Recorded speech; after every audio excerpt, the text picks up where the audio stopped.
से जनता दल यूनाइटेड के ने और मुख्यमंत्री नीतीश कुमार ने अपने ही नेताओं के साथ धोखा किया।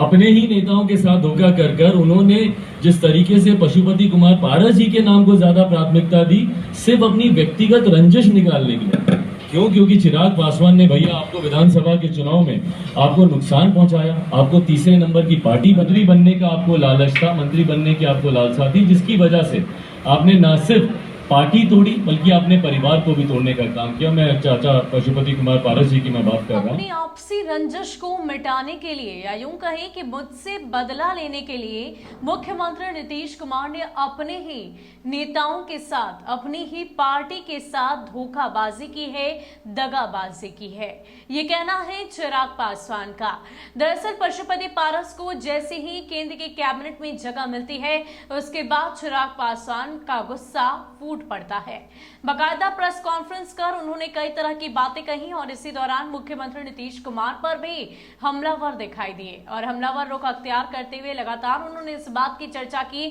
कि मैं आखिर जानना चाहता हूं कि वो चाहते क्या हैं। पशुपति पारस को साथ लाकर अगर उन्हें मुझसे बदला लेना है तो ये स्पष्ट रूप से कहते क्यों नहीं, क्योंकि तस्वीरें, क्योंकि बातें साफ स्पष्ट कर रही है कि मुझसे बदला लेने के लिए, मुझसे आपसी रंजिश को मिटाने के लिए, मुझे बर्बाद करने के लिए, मेरी अस्तित्व को खत्म करने के लिए मुख्यमंत्री नीतीश कुमार ने अपने ही नेताओं के साथ दगाबाजी की है। क्या कुछ कह रहे हैं चिराग पासवान, पहले आप उनकी बातों चुनाव से पहले होंगे, यकीनन इस बात को भी आप लिख कर ले लें, लोकसभा से पहले होंगे और अब तो उसकी भूमिका और तेजी से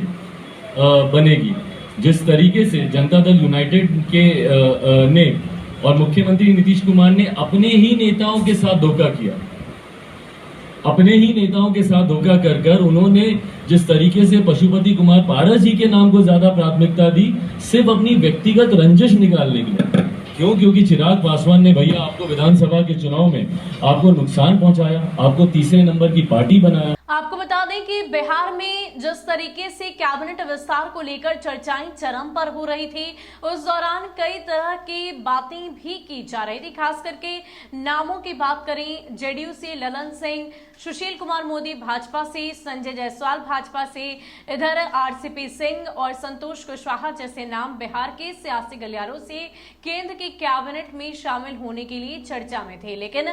शामिल महज दो नेता ही हुए, एक तरफ पशुपति पारस, दूसरी ओर आरसीपी सिंह। अब ऐसे में ललन सिंह के शामिल नहीं होने को लेकर काफी सारी बातें सामने आ रही हैं और इसको लेके मायने भी अलग अलग निकाले जा रहे हैं। खास करके विपक्ष की बात करें तो विपक्ष की ओर से इस बात को भी रखा जा रहा है, कहीं ना कहीं मुख्यमंत्री नीतीश कुमार का जो पावर है वो कम हो गया है, बैकफुट पर मुख्यमंत्री नीतीश कुमार आ गए हैं। दरअसल ये बात स्पष्ट हो रही है क्योंकि 2019 में जिस अनुपात में उन्हें जगह चाहिए थी वो नहीं मिल पा रही थी और इस वजह से उन्होंने ऑफर ठुकरा दिया था, लेकिन इस बार उसी ऑफर को उन्होंने एक्सेप्ट किया है, स्वीकार किया है। यानी कि जेडीयू की तरफ से सिर्फ और सिर्फ आरसीपी सिंह को ही केंद्र के कैबिनेट में जगह मिली, लेकिन बावजूद ये बात मुख्यमंत्री नीतीश कुमार को स्वीकार हुई और अब इसके कई मायने निकाले जा रहे हैं और उनमें से एक मायने ये भी है कि कहीं ना कहीं चिराग पासवान से जो आपसी रंजिश है उसका बदला लेने के लिए